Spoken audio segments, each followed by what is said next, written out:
Allez, allez, plus vite.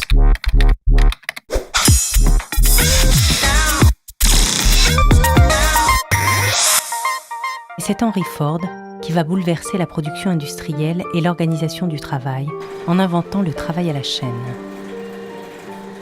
Dans son autobiographie, il raconte que cette idée de la chaîne de production est née d'une visite dans un abattoir de Chicago.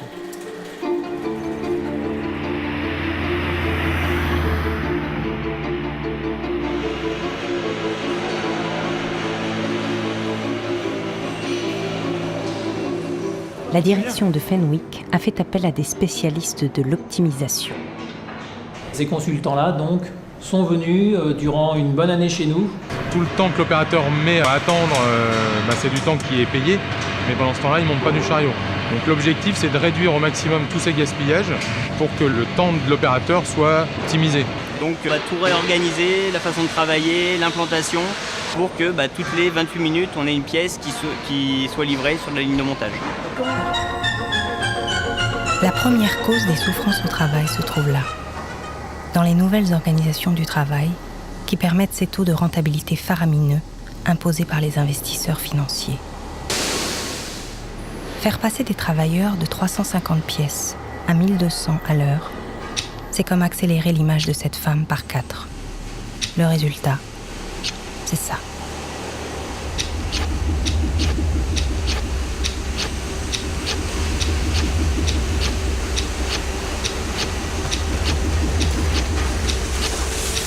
Un peu moins de déplacement, mais on est plus fatigué, c'est la cadence qui est là. C'est bien sans être bien.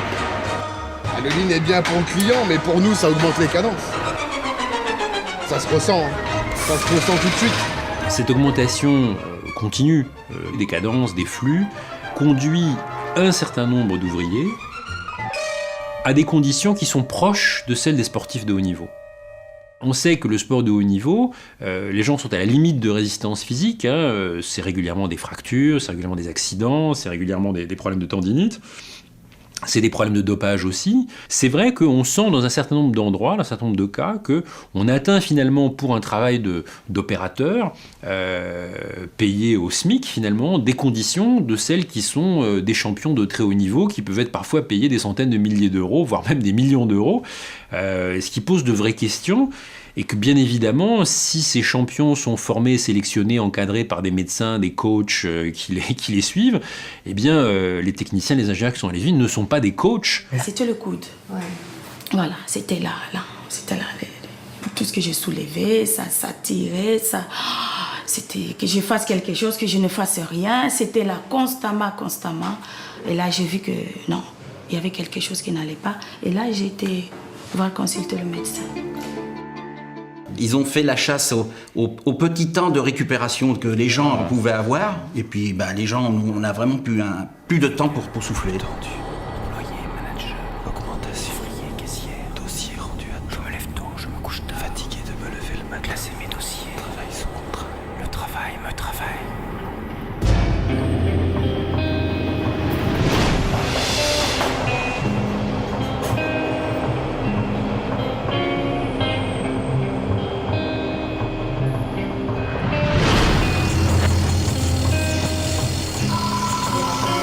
La promesse de gain est colossale. Quelques minutes de travail gagné chaque jour par ouvrier, fois 400 ouvriers pour l'usine Fenwick, fois des centaines d'usines dans le monde pour KKR l'actionnaire. How do we run our companies? Well, in KKR's case, our whole focus is 100% on operational improvement. And that will not change. That will not change. That will not change. That will not change. C'est important le travail pour vous? Oh oui. Bien sûr que c'est important parce que ça m'épanouit, c'est le contact. Je ne suis pas inactive, j'aime être utile dans la société, voilà. Donc c'est une joie en retour de voir que les clients et les patrons sont satisfaits. Même si je n'ai rien, même si je n'ai pas de reconnaissance au bout, mais moi, je suis contente et je suis fière. Ça, c'est la reconnaissance, le regard des clients sur vous et le fait que voilà, ça, c'est une reconnaissance. Oui, tout à fait. Beaucoup plus que même l'argent, parce qu'il y avait des gens qui avaient besoin de moi. à part le travail. Ça n'avait rien à voir avec le travail que je faisais, mais des clients qui venaient, qui pouvaient me parler leur vie, qui pouvaient être à mon contact, que je pouvais les aider. Et ça, c'était important. Véronique Muloko est victime de ce mal en pleine explosion, les TMS, troubles musculo-squelettiques, qui touchent en France un salarié sur 8.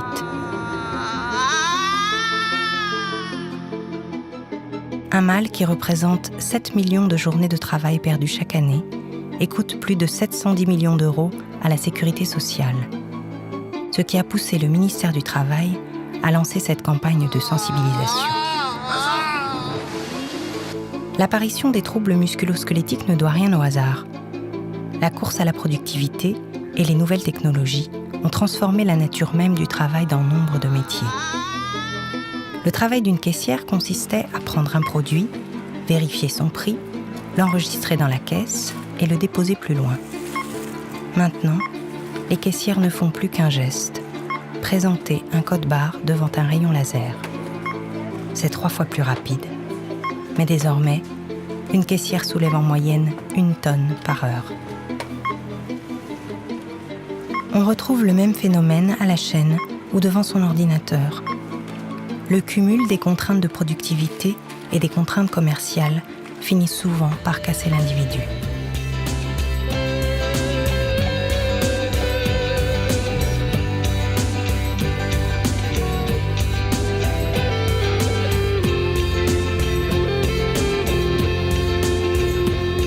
If you'd study the motions you make when you set the table every day, I'll bet you'll find you're wasting a lot of energy.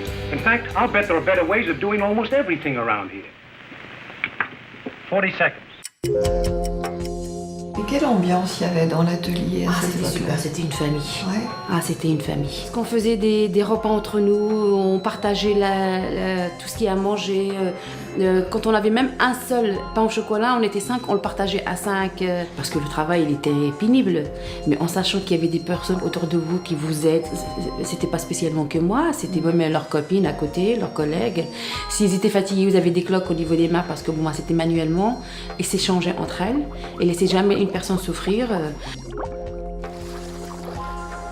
Puis bon, la société était achetée par des Américains. Et là, c'est devenu vraiment la catastrophe parce que là, c'était vraiment marche ou crève. Et de 44 personnes, les personnes, ils ont commencé à partir à la retraite. Et les personnes qui partaient à la retraite, ils n'ont jamais été remplacées. Et quand il y avait un coup de bourre, comme ils disaient, c'est que ça fait prendre des intérimaires pour pouvoir survenir aux tâches qu'il fallait. Mais sinon, on continuait à travailler avec les personnes qui étaient là. Voilà. Le Bureau international du travail classe la France au 3e rang mondial de la productivité du travail horaire, juste derrière la Norvège et les États-Unis. C'est un exploit qu'on n'affiche pas, puisqu'au pays du travailler plus pour gagner plus, il est de bon ton de dire que la valeur travail a disparu. N'empêche, ce record de productivité horaire a un coût exorbitant. 10% des hommes sont sous dépendance de l'alcool pour une cause directement liée au travail. On sait par ailleurs que 8% des salariés, surtout des femmes, prennent des psychotropes uniquement pour tenir le coup au travail.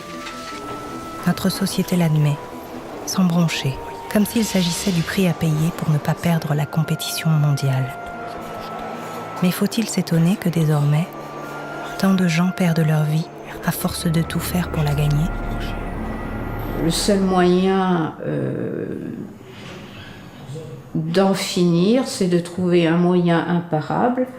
Donc j'ai cherché ce moyen-là. Se jeter sous un train, pas de face, mais perpendiculaire au train et juste quand il arrive. Et puis un jour, vraiment, j'étais très très mal. Je suis allée à pied le plus proche de chez moi et j'ai attendu le train. Il n'est pas venu, c'est tout. Il n'est pas venu, c'est tout. Je suis repartie en me disant je reviendrai. C'est pas difficile, je reviendrai. Depuis l'introduction du toyotisme chez Fenwick, selon les partenaires sociaux, les accidents du travail ont augmenté de 25%.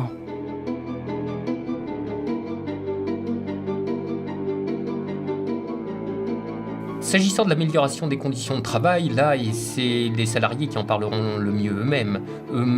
Pour ma part, la théorie du foutage de gueule me semble assez bonne, quoi. Effectivement, je pense que c'est celle qui a ma préférence, en tout cas. Hein.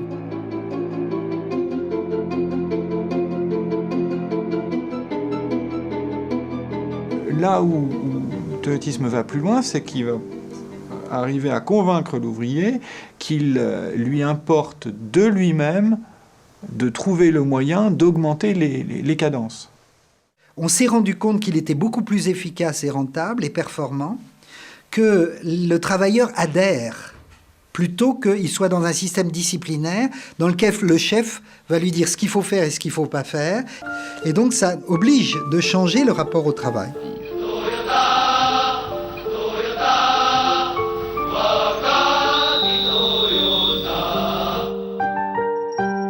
Dans les usines japonaises, un rendement exemplaire continue. Toyota fait travailler près de 200 000 ouvriers. L'année dernière, 2 500 000 véhicules ont été construits par Toyota.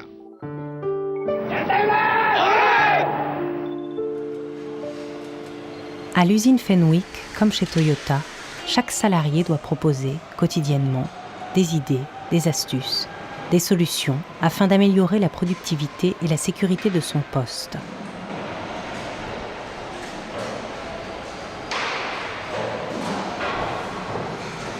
Voilà comment l'ouvrier devient responsable de l'intensification de son travail. Pour inciter les employés à collaborer, la direction évoque sans relâche l'opportunité qui s'offre à eux de travailler dans de meilleures conditions. Toute amélioration doit aller dans le sens d'une amélioration de la qualité et de la productivité. C'est le critère d'acceptation de la proposition. Par exemple, si c'est moins douloureux pour l'ouvrier d'avoir le tournevis sur une table à côté de lui, au lieu d'avoir à se baisser pour le ramasser, il aura moins mal au dos, donc c'est une amélioration des conditions de travail. Mais le but, c'est la productivité. Et si c'est l'inverse qui est vrai, s'il vaut mieux qu'il se baisse pour qu'il soit plus productif, on l'obligera à se baisser. Il y a véritablement une pensée d'ensemble de comment produire un ensemble idéologique qui réfère essentiellement au pouvoir et à l'argent, et non pas à la culture et à la civilisation. Il suffit de parcourir le rayon management des librairies, et ce jusque dans les gares et les aéroports, pour comprendre combien cette idéologie se diffuse, combien ce mélange abrutissant de solutions clés en main ne rencontre plus aucune résistance.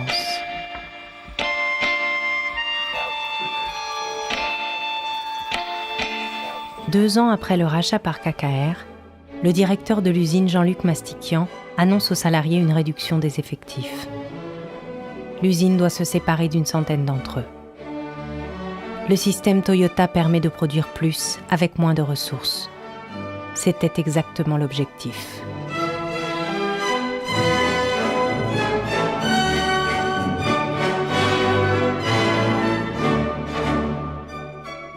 Le sort des salariés de Fenwick est effectivement entre les mains d'Henri Kravis, le magicien de l'optimisation et du profit.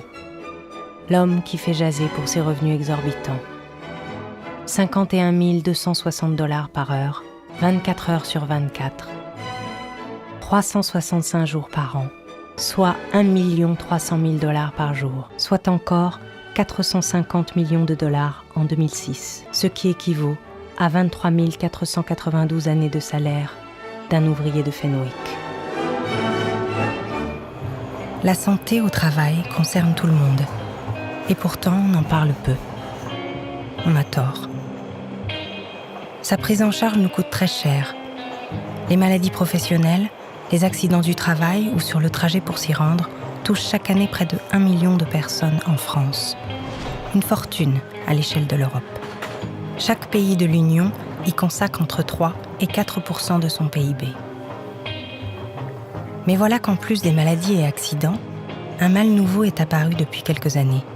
On le résume d'un mot, la souffrance.